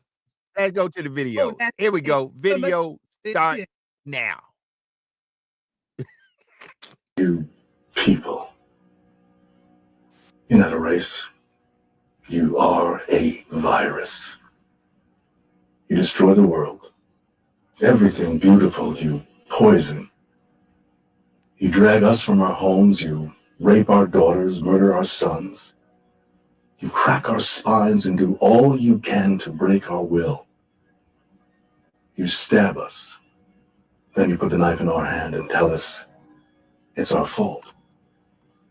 And if you don't do it yourself, you stand by, close your eyes, and pretend there's nothing wrong. And then you pray to your God to silence our screams so that you can enjoy the happiness that we built for you with our blood. But it's not your fault. It's the only way you know how to be. And the only thing that will change anything is if another virus comes along and does to you what you do to us. And I hope that happens very soon. Yeah, Powerful. that's that scene from Scandal. He should have just told me, man. I wanted to do the virus scene from Scandal. I would have pulled it up my damn self. That's all he had to do, man. I want to do the virus scene from Scandal. Well, I got it. I still record it. A lot of people don't know how to record it. I came across, I watch Scandal on and off. I watch, I'm a Kerry Washington fan, but I watch Scandal on and off because I was just busy. I got in late, this, that, and the other. When I saw that, and and I pulled my book out, Systemic Racism, and it made me think. It made me think when he said what he said in there about them being a virus, a cancer. I was like, you know, it made me just think right off back, Napoleon Bonaparte, what he did to the Sphinx in Africa, cutting off the noses because of the wide nose. He didn't want folks of the world to know that these were black people. These were black images.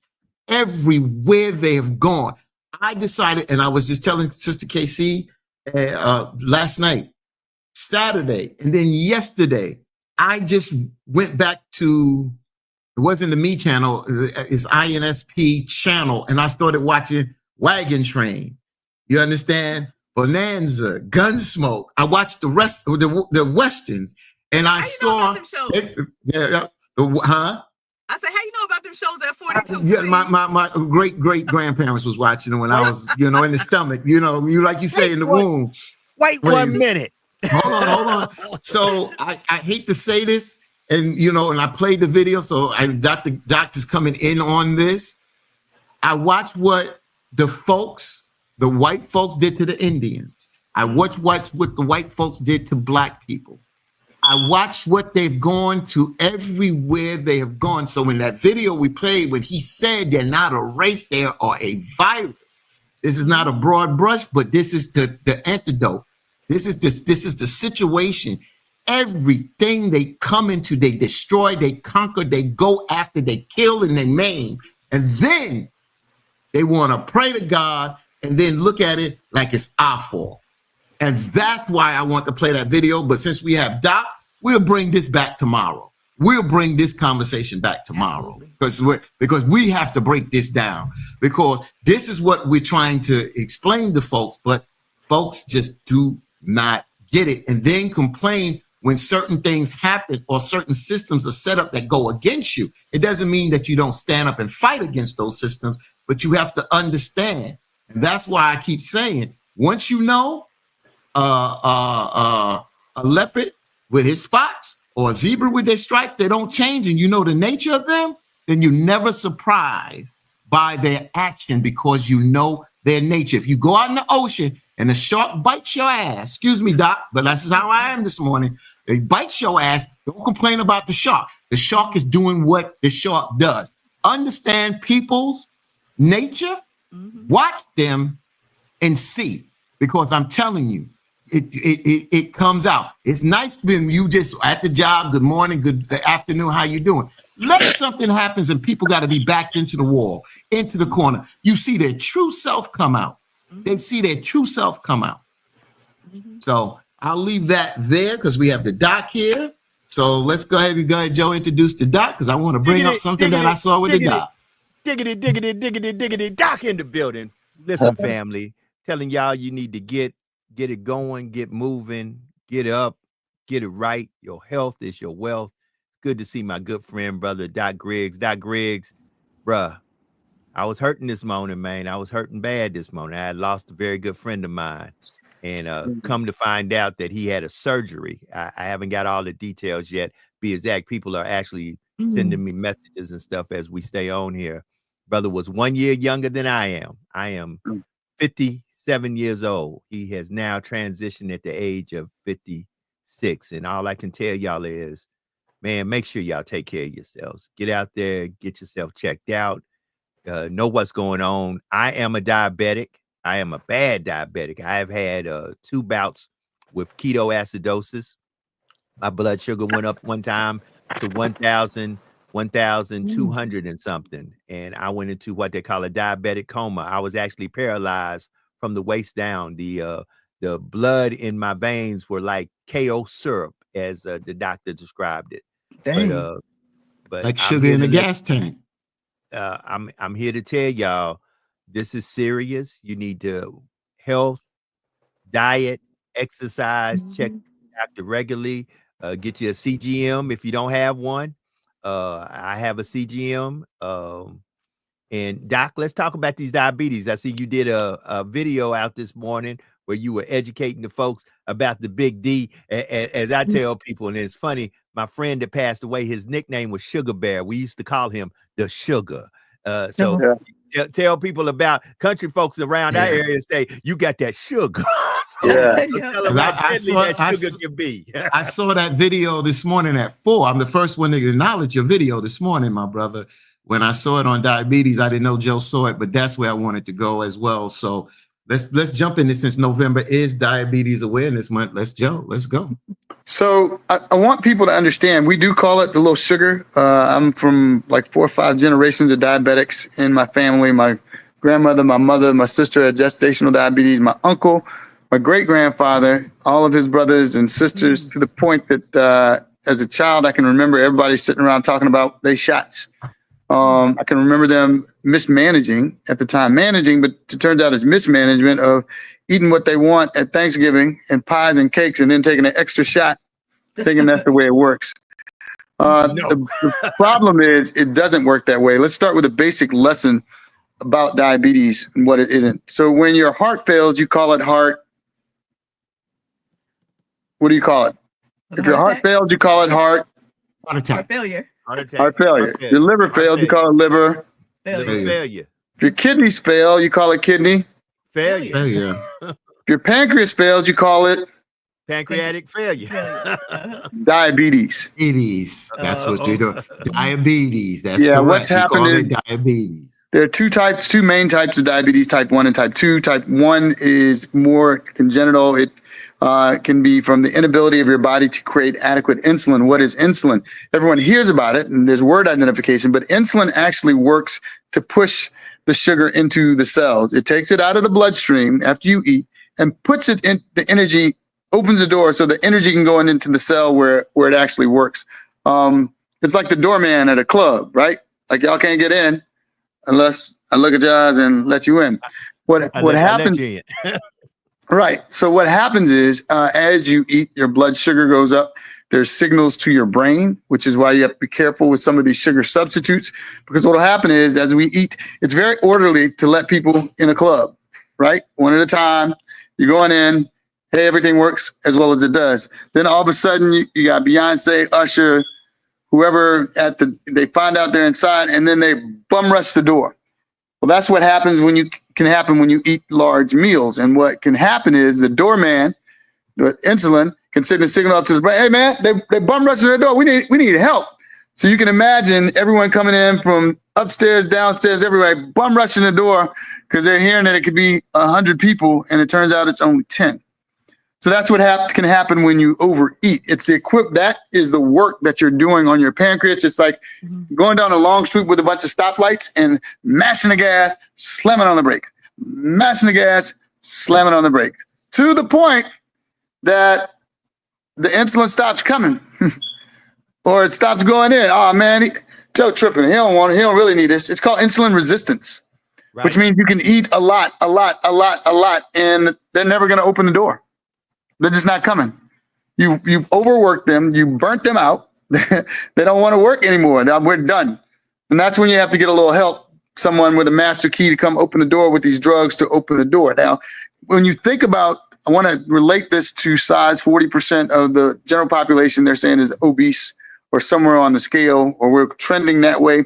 The more cells you have in your body, the more mass you have, the more sugar you need, right? Right. But as your body grows, your pancreas doesn't get any bigger. Correct. Your organs don't get any bigger, which is why they encourage people to lose weight, because there's less of a sugar load working on this one engine. You're adding all this stuff to your car with a 4-cylinder engine. Come on. That part. That part. You need to Transmission. linearize. You need to Transmission. unload some of that. Transmission, but no engine to pull it. No engine to pull it. You done put all this stuff in here, and it's heavy. The cars are heavy. This car is only supposed to weigh 1.5 tons. You got it up to 4 tons with all this stuff you putting on it, trying to bling it out, pimp it out, fat tires, a whole 9 with the same little 4-cylinder engine. Dang. So you have to downsize. And then when you talk about fuel, you have to put the best fuel in it as possible. You don't want the stuff with all the trash in it. So the reason I talk about diabetes this way is, if you can imagine, and we're gonna just a comprehensive, we'll just walk around it to get everybody on the same page. If you can imagine, diabetes, the sugar molecules in our bloodstream are relatively large, like little pebbles or rocks, right?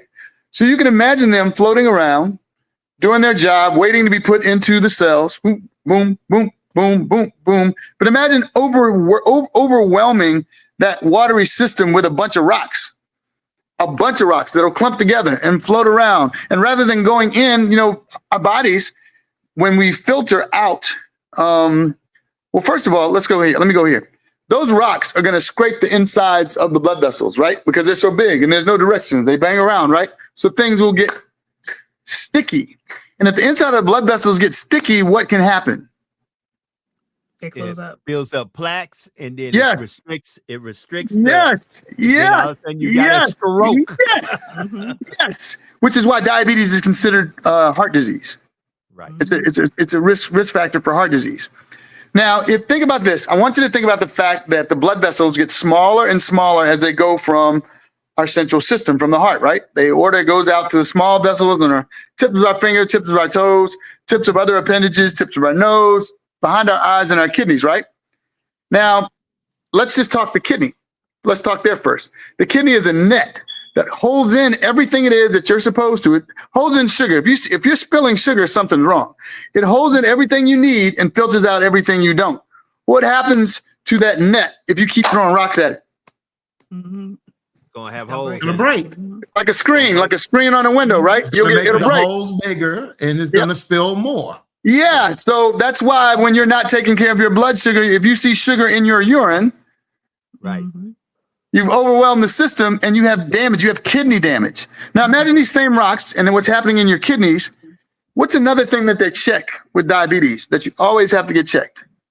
Your A1C. Your eyes, your eyes, your Your eyes, your eyes, your Your eyes. eyes, because the blood diabetic vessels behind your retinopathy. eyes are Right. so small. Retinopathy of diabetes. Whoa. Now, since we're talking opathies and all the PATHY, when you hear pathy, that means disease. We take whole studies and classes in pathology. It's all disease, right? So retinopathy, it's disease of the retina. Neuropathy, disease of the nerve. Nephropathy, we were just talking about the nephro means kidneys.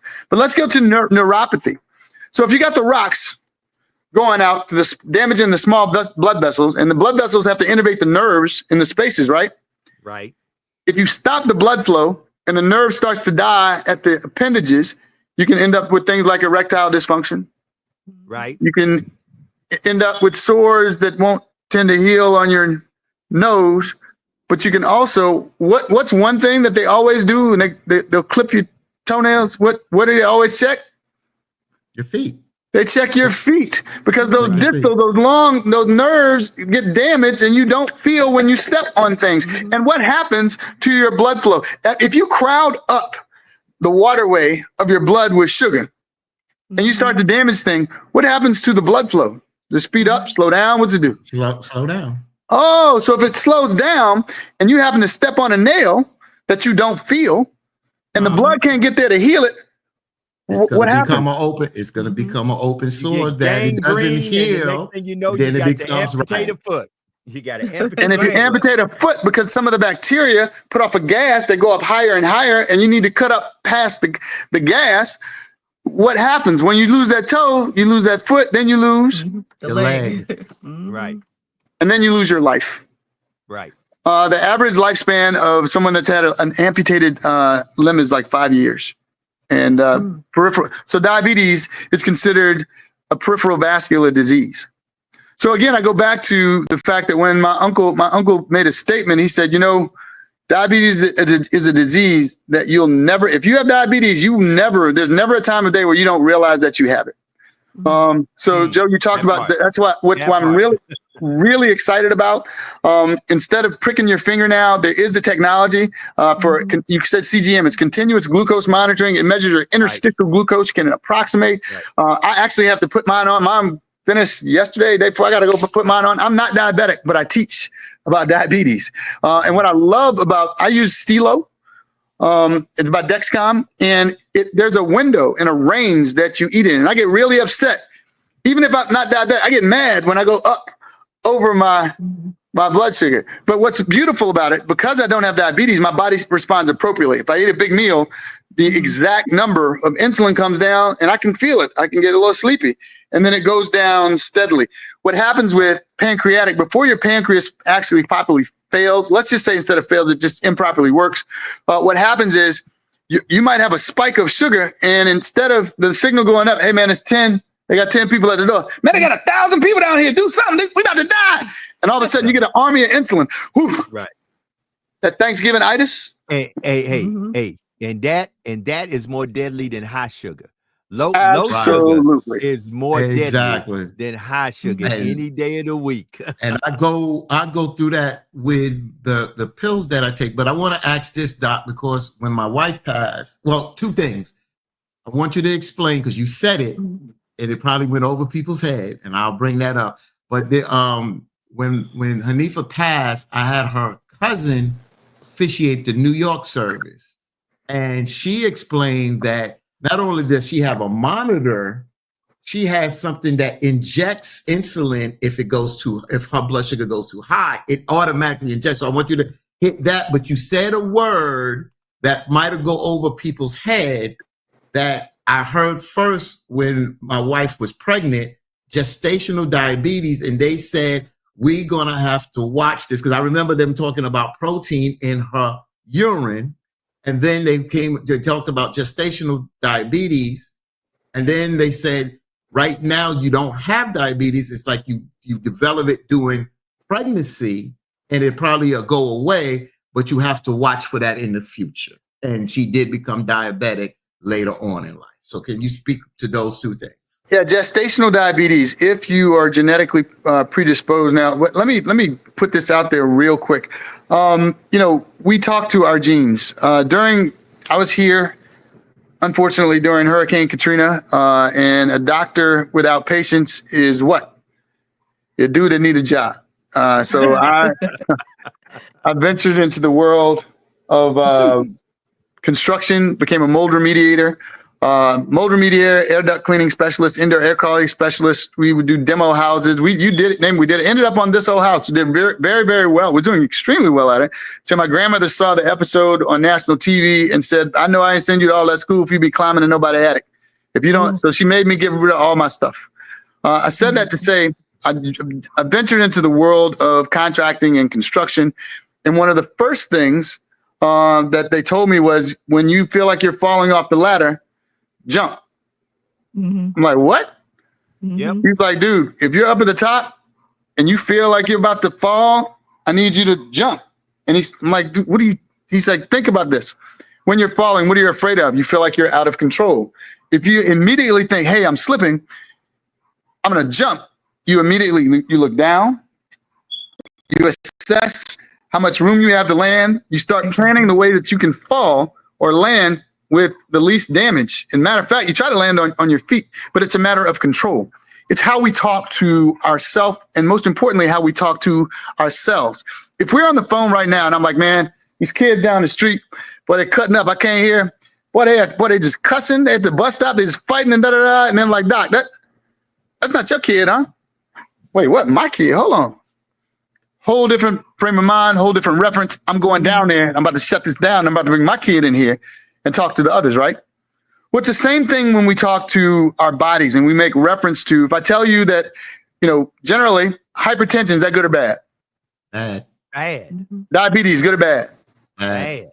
Okay, so what if I told you that maybe not? What if I told you that if 100, 150, 200, 300, 400 years ago, if you did not have a mechanism here in the agrarian South to keep your blood sugar up from can't to can't in the morning with no guaranteed meal, no guaranteed lunch break, no soda machine, no snack machine, and if you couldn't work, you died. If you didn't have a mechanism to keep your blood sugar up, you died or were killed. And those that did have the genes got together, met people, made babies, and passed those genes down. And as long as you're working, it's fine. The same thing with hypertension. Water follows salt in the body. If you didn't have a mechanism in 140 degrees to keep your blood, the blood pressure up and maintain your volume, you died. Same thing. Well, what happens is over time, technology comes to play. We're experiencing it now with AI and ChatGPT and Gemini and all that stuff. Things get easier and we become more sedentary.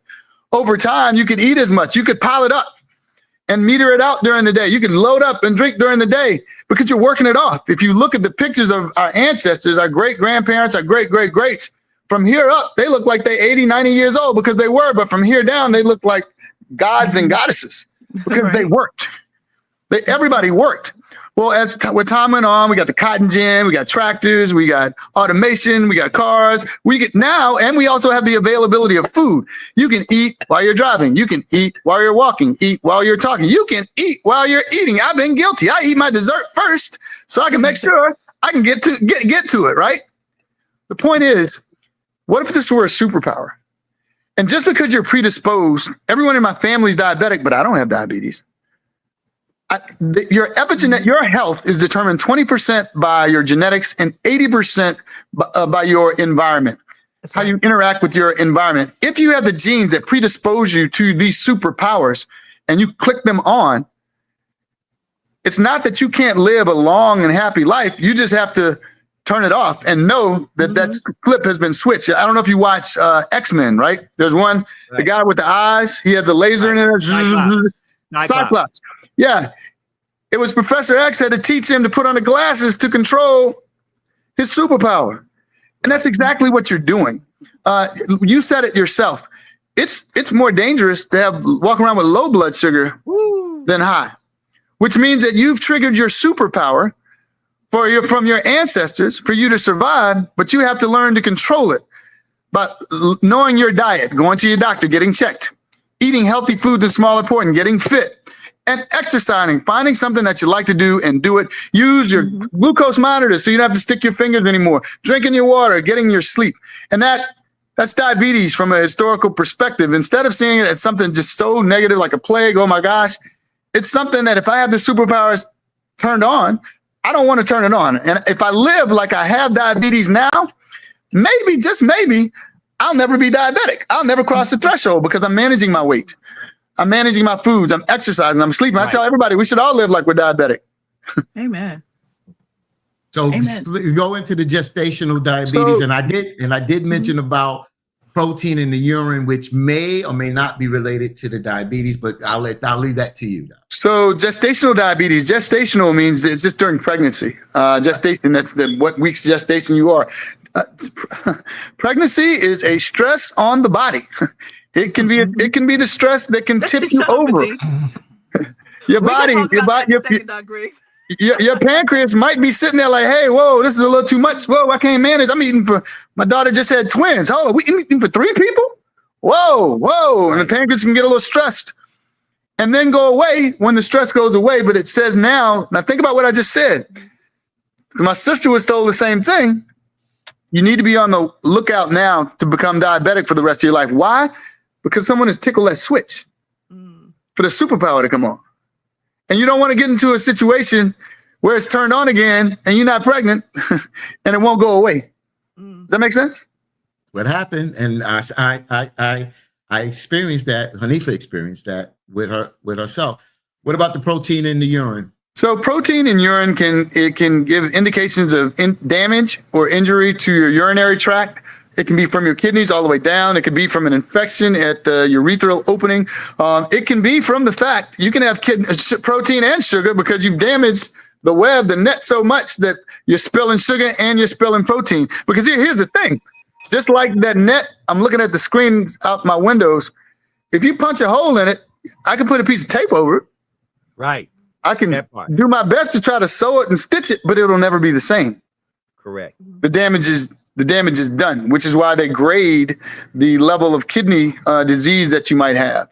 So again, if you're spilling protein or spilling sugar, if you're spilling protein, you might, and you're diabetic, you're probably spilling sugar. But if you manage your sugar, your blood glucose, if you manage your superpower, you don't have to worry about it. So it's living within the parameters of your disease.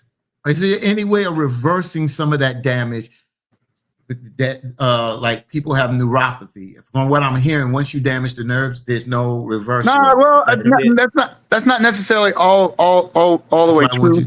It's about a millimeter a day if things aren't stressed. But the real problem is that people don't change their habits in time a lot of times. Or they don't change their habits at all, and it's too late. I've never been more offended in my life then when I decided to get healthy and lose weight, this time last year I was about 228. I'm at 175, 180 right now. I'm mad because I'm over 180, but I've never been more offended being small again than I have now. Don't get too small. Oh, bro, you look like this. You look like I'm actually bigger than I was in high school. And y'all thought I looked fine then. Oh, but you're supposed to have some weight on you. Well, I'd rather have this weight than dead weight. That's Right. Come on. Tell it Amen. about it, brother. That's right. Right. That You know, part. That's right. That part. That's right. Because That I was 296 pounds, hypertension, diabetes, neck dark, underarms, in the groinary dark. Sleep apnea. Snoring. Exactly. That's what and Hanifa was saying, Fatin, wake up, you stop breathing. And now my arms and legs are smaller. Yep. I don't have that weight on me no more. My neck is not dark like that anymore. You understand? The diabetes is controlled. Hypertension is definitely much better control. You know, the only thing that's bothering me now is the hips. Now, there could be wear and tear on the hips because I played a lot of ball, but the doctor also said, which I'm putting it out there, doc, I'm being transparent, could diabetes also affect the hips? When you say affect the hips, yeah, there can be, you decrease the blood flow and there can be damage to the blood vessels that can cause, you can have bony issues. Arthritis is arthritis. Arthritis is arthritis. That could be joint wear and tear. It could be a bunch of different things. Again, diabetes affects every system can affect every system in your body. And that's one that actually the insurance companies base their policies on is diabetes. Like it's one of the worst ones you can have for insurance purposes because it affects everything. It affects the nervous system. It affects your mental health. It affects the pancreas. It affects your liver. It affects your kidneys. I mean, your GI tract. I mean, it affects every system, CNS, every system in the body. So again, keeping it under control as best you can, using the CGMs, using the GLP-1s if you're eligible. I mean, getting your BMI below obesity. You don't have to weigh a lot to be cut up and be fit. Come on, talk that. See, Bruce Lee wasn't big, and he was cut up. He was small. Hey, Doc, and a lot of folks don't understand that because we are at the mantra with our people of when you're small, you look sick. Not knowing when you're small, you're actually healthy. For your height. At my height, I'm not supposed to be more than 100. Really, my ideal weight is 170, between 170 and 175 pounds. Now, I'm far from that, and I got to keep working. But at the end of the day, a lot of people don't understand that diabetes is more healthy eating and exercise than anything else. And we lost Doc, and he'll be back. But, it's more healthy eating along with, and there he goes.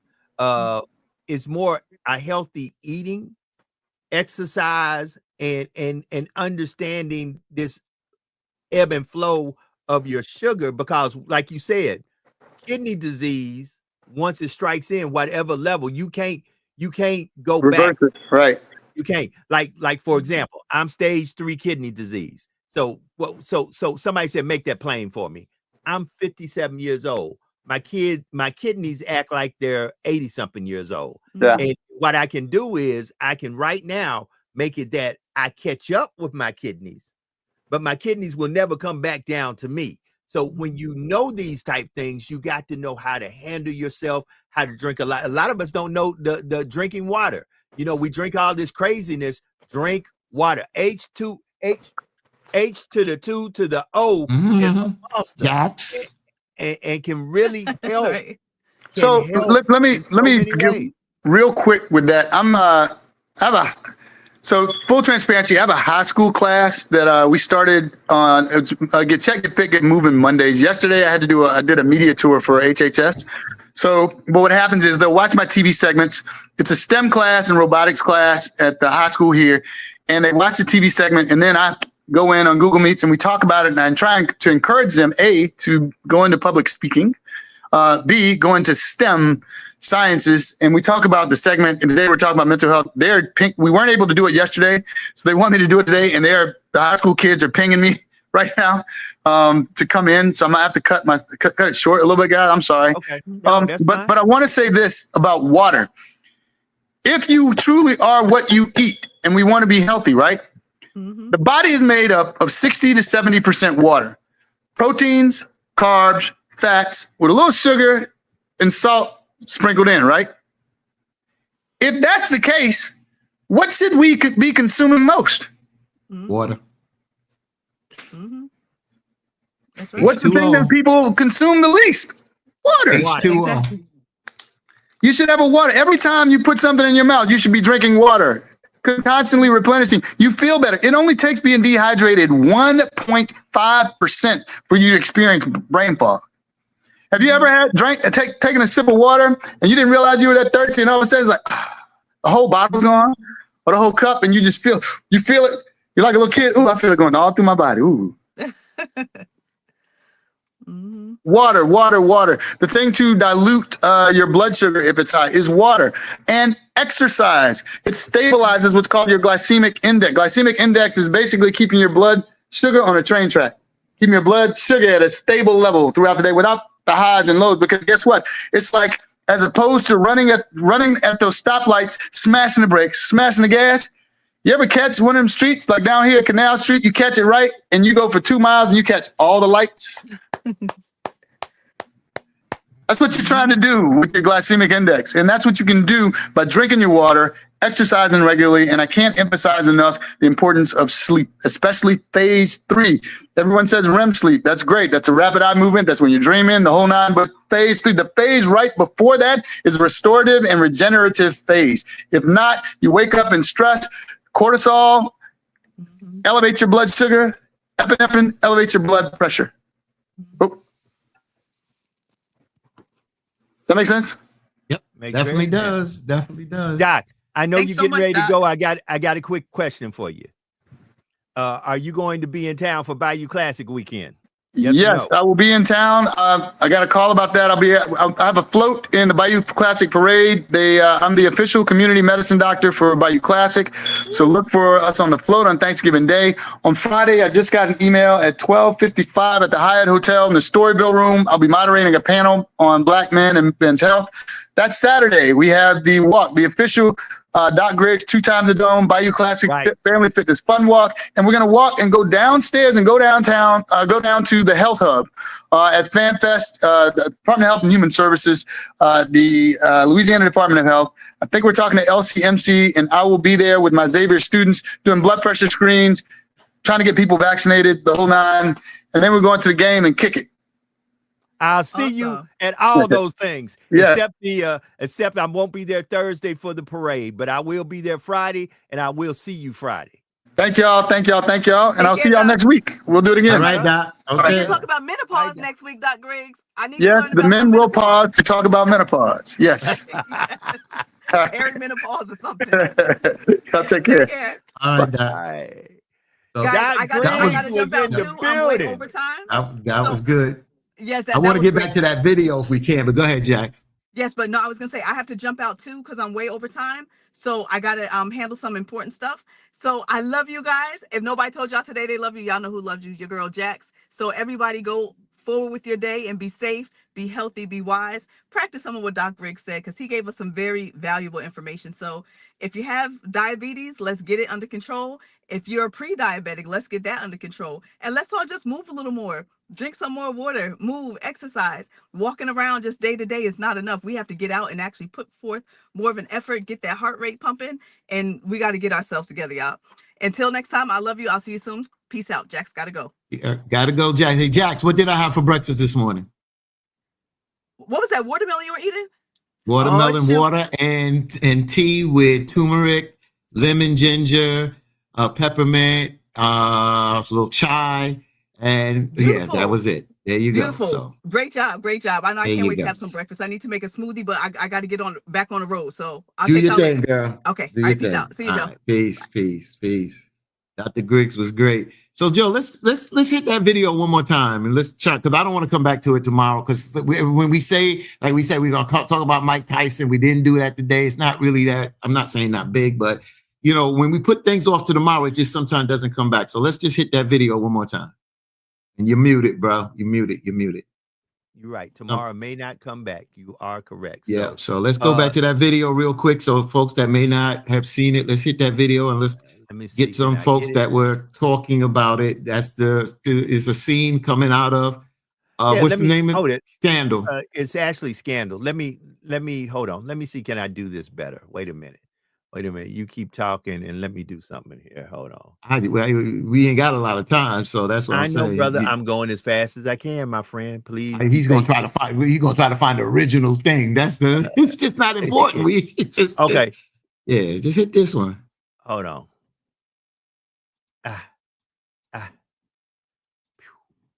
And let's go.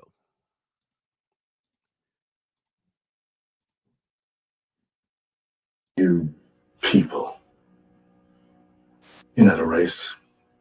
You are a virus. You destroy the world.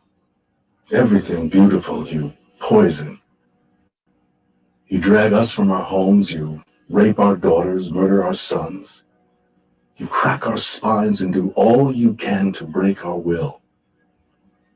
You stab us.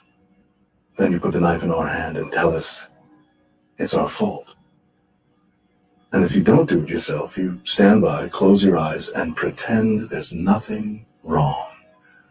And then you pray to your God to silence our screams so that you can enjoy the happiness that we built for you with our blood. But it's not your fault. It's the only way you know how to be. And the only thing that will change anything is if another virus comes along and does to you what you do to us. And I hope that happens very soon.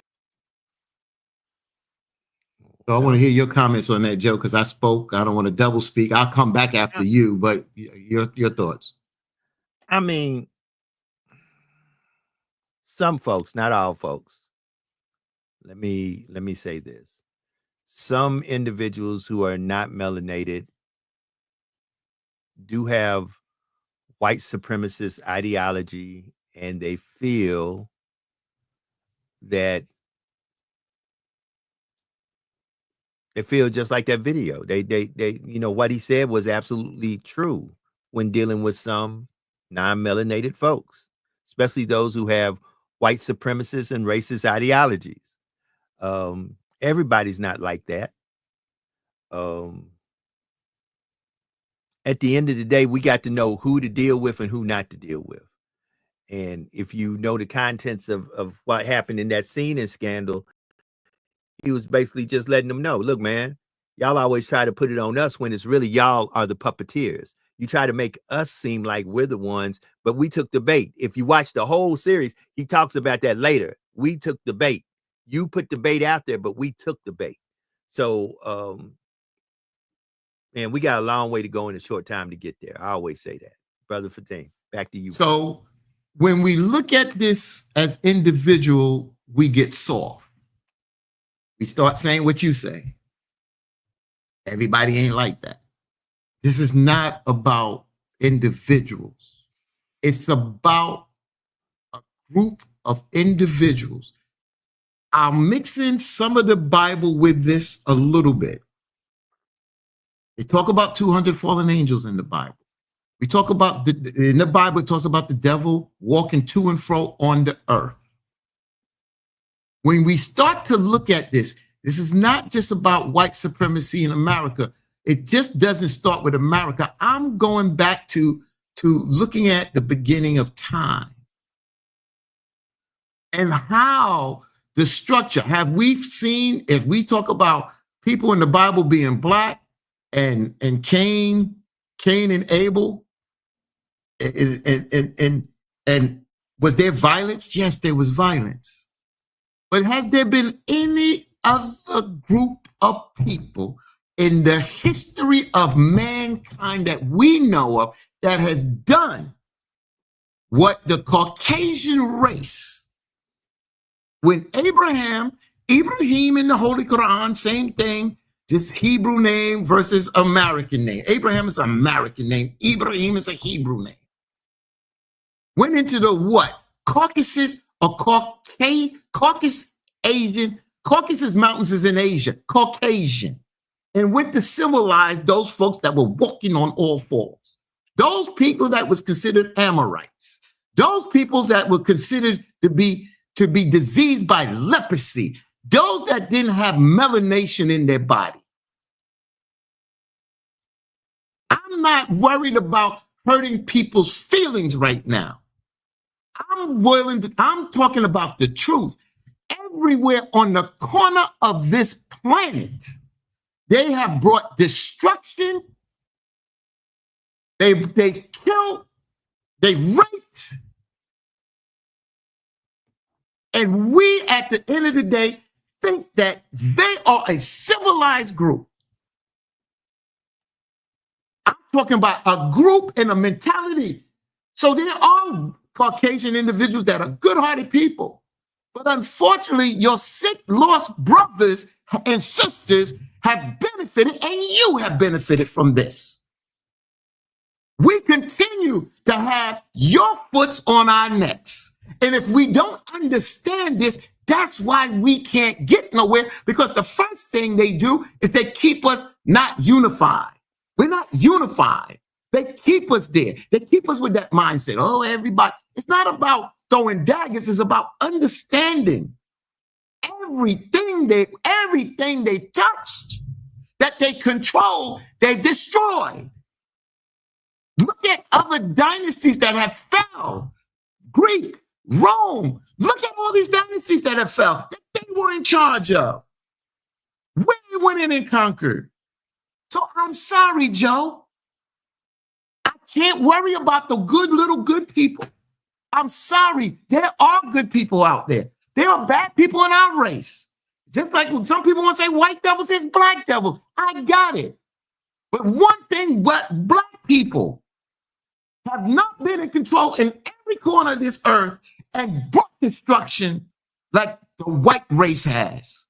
And I call it what it is. And what he said they're not a race, they are a disease. And what they are scared of, if we came into power, we would do what they done to us. And we always say we wouldn't. I'm not saying to do that. What I'm saying is they are scared of that because they know what they have done. But we are the one pussyfooting around with this because they know that if we came in power, we could turn on them and do what they did to us. Don't think they don't realize that. Just like the Jews went through the Holocaust, they knew what they went through. Never again. But we are pussyfooting around and allowing this to divide us and not come together. And that's what I'm saying. That's why I don't fall for the okie doke no more. I don't worry about the little patches of silos are good, because the bottom line is the patches of silos are good. White folks, don't change this here. Systemic racism in America, it doesn't change the global systemic racism that we experience as a people. Look what they do to Africa. They rape the resources out of Africa. Look at what they are doing to Africa. So I'm just saying, it comes a time that you need to wake up. I only can deal with reality. I'm just telling it like it is. I'm not making no sense. It's not about hurting people. The truth is the truth. And make you free. I can't help what they've done, but I'm going to tell the damn story what they have done. And they continue to do it, and they continue to benefit from it. That's all I got to say on that right there. Jessica Dewberry said they not like us. Hell no. We ain't like them. And if we were more like them, maybe we wouldn't have been stomped on. I hate to say it like that, but we are compassionate people. We are God-loving, God-fearing, however you want to say it. We are a people that want to forgive. Well, and maybe that's part of our nature. I don't know what to say, but we cannot continue like this. We cannot have our children, just like I just watched the video with those Nazis in Ohio. There was a black brother that walked up to them and filmed them. And there was another black brother was going behind them.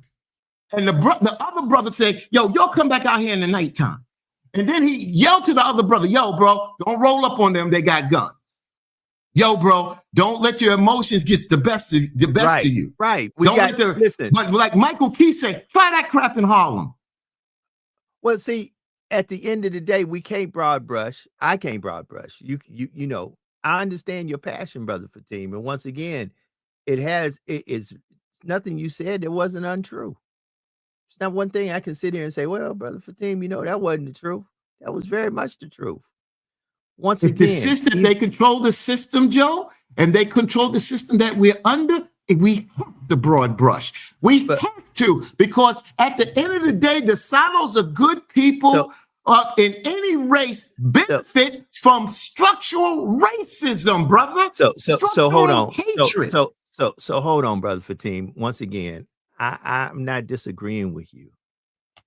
However, just like I won't broad brush on one side, I won't allow somebody to broad brush us as a people. When they say, well, look at the statistics. Aren't y'all mostly criminals and do this? And no, you can't broad brush it. No.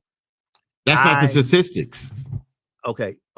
Brother Fatim, as I was saying, I understand what you're saying. I understand from what point of view you're saying it from. I'm not disagreeing with you, not one bit. I am approaching what you're saying in that piece from this point of view. I'm not so much concerned about them as I am us. I have a problem with us and what can we do to fix us? Because guess what? I can't look at them expecting them to do anything except what they've done since day one. The question is, why are we doing what we do to us to destroy us? Why are we doing what we do to bring us down? Why are we not joining forces and uplifting? He just explained it. He just explained it, Joe. He just explained it. They put it, they are the puppeteers. They put us in these boxes that cause these circumstances. Then we, at the end of the day, say, why do we do it? And don't realize that there's a bigger force behind us that causes us to do it. I agree with you, but I agree with you that we need to do better, but we have to understand the structure. We do have to worry about them, because if you don't understand how the problem has been created, you cannot fix the problem. You cannot just say, we got to get better, and we're still operating in a systemic racist hatred society, brother.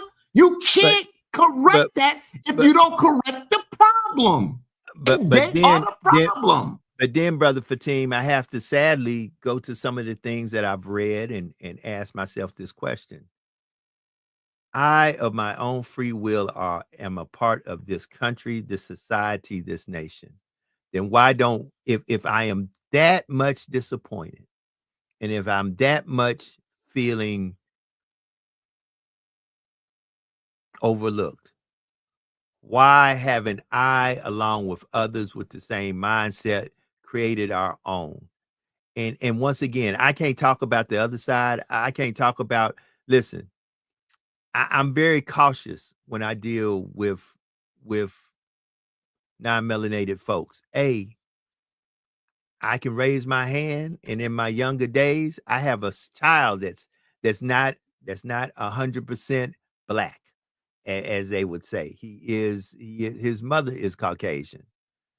I will say the following: I understand what you're saying, but I'm asking myself, what are we doing as melanated folks to separate ourselves from this system, create our own system that can function in a manner that we feel is comparable for us to be better people? I don't see us doing that because, as you say, we won't come together. So with 5 minutes to the top of the hour, let's continue this conversation tomorrow, because I know you got things to do with Reverend Sharpton, and I got a job to get to, and I've got 50 million texts to answer from the passing away of my good friend. So, that reminds me. But yeah, Brother Fatim, there's some stuff we gotta. Well, I'll end in my closing words. Again, I keep saying, and that's the problem.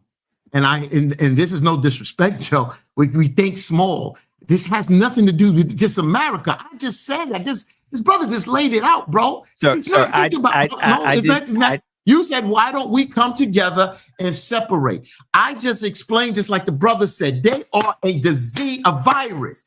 Everywhere they have gone, every corner of this earth. It's not just about America and just coming together. And then when we did come together, Black Wall Street down in Florida, all the times that we built institutions and built ourselves, they came in and destroyed it. So don't say we didn't come together, because we have. And they destroyed it. They burned Wall Street down, bro. So stop deluding yourself with this kumbaya. We need to come together. When we integrated into the system, what did we lose? We lost Black taxi companies. We lost Black bus companies. We lost Black businesses. We lost Black baseball teams. Because we integrated into their damn system, brother. So stop saying we need to come together and why don't we separate? We got a lot of people with a lot of money. But the bottom line is we come together. They won't allow that. Maybe Sharpton needs to come on here and tell you that he put a coalition together with Don King and a lot of them to buy up radio stations across this country. They denied them. They had the money. They denied them, brother, because they control it. So you got to understand what we're dealing with. This is life or death, man. This ain't no, that's why I use the word pussyfooting around. We think small. They think big. They control big, bro. So every time you try to make a move, they're countering that move 2 and 3 times more. We talk about playing the checkers and chess. They pass chess now, brother. So that's my closing words, man. Wake up, man. Just wake up. Appreciate those closing words, Brother Fatim. Family, as I always close out, I'm going to close a little differently today. I always say the same thing I always say, and I keep it that way. Be better today than you were yesterday, and do something today that no matter what you do or no matter how you do it, you give it and you give it freely, not expecting anything in return. Always remember that there is no secret what God can do. What he has done for others, he will and he can do for you. For when God is with you, nothing or no one can stand against you. Once again, to the family, to the friends, to my brother, Sugar Bear, standing there with his daughter. Brother, you will be missed. We love you. Until we meet again, this might be the perfect time for somebody to reach out to somebody who they need to tell them, it's been a long time. I love you. Let's just talk, and you never know when our last moment might be. So God bless. If the Lord say the same, we'll be back tomorrow for Work It Out Wednesday. Y'all have a good one. It's # Truth Be Told. We out.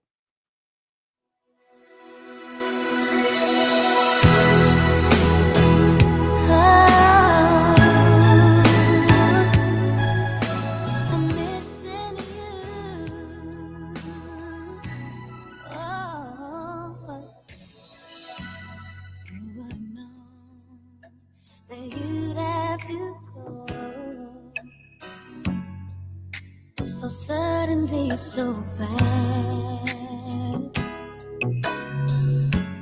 How could it be that our sweet memories would be all that we have left? Now that you're gone, every day I go on, but life's just not the same. I'm so empty inside, and my tears I can't hide. But I'll try to face the pain, though I'm missing you. I'll find a way to get through. Living without you, 'cause you were my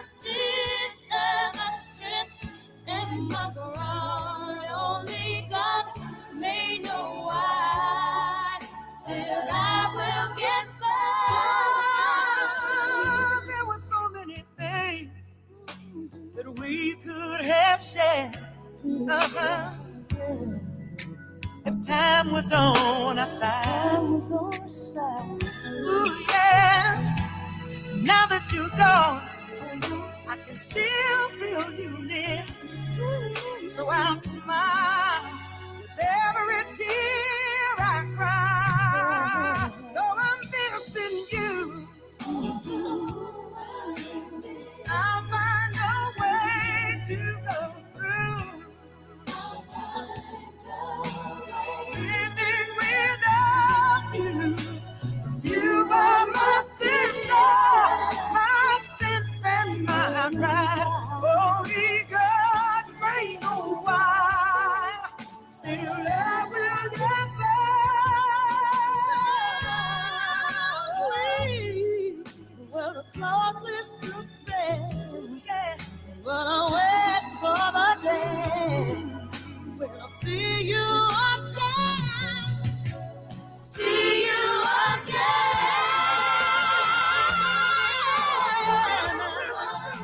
But I found a way to get through. Living without you. You are my sister. You are my sister. And my pride. Only God knows why. I will get by. Missing you. Missing you. I'll find a way. Find a way. Find a way. But you are my sister. My strength and my pride. Only God may know why. Still I will get by.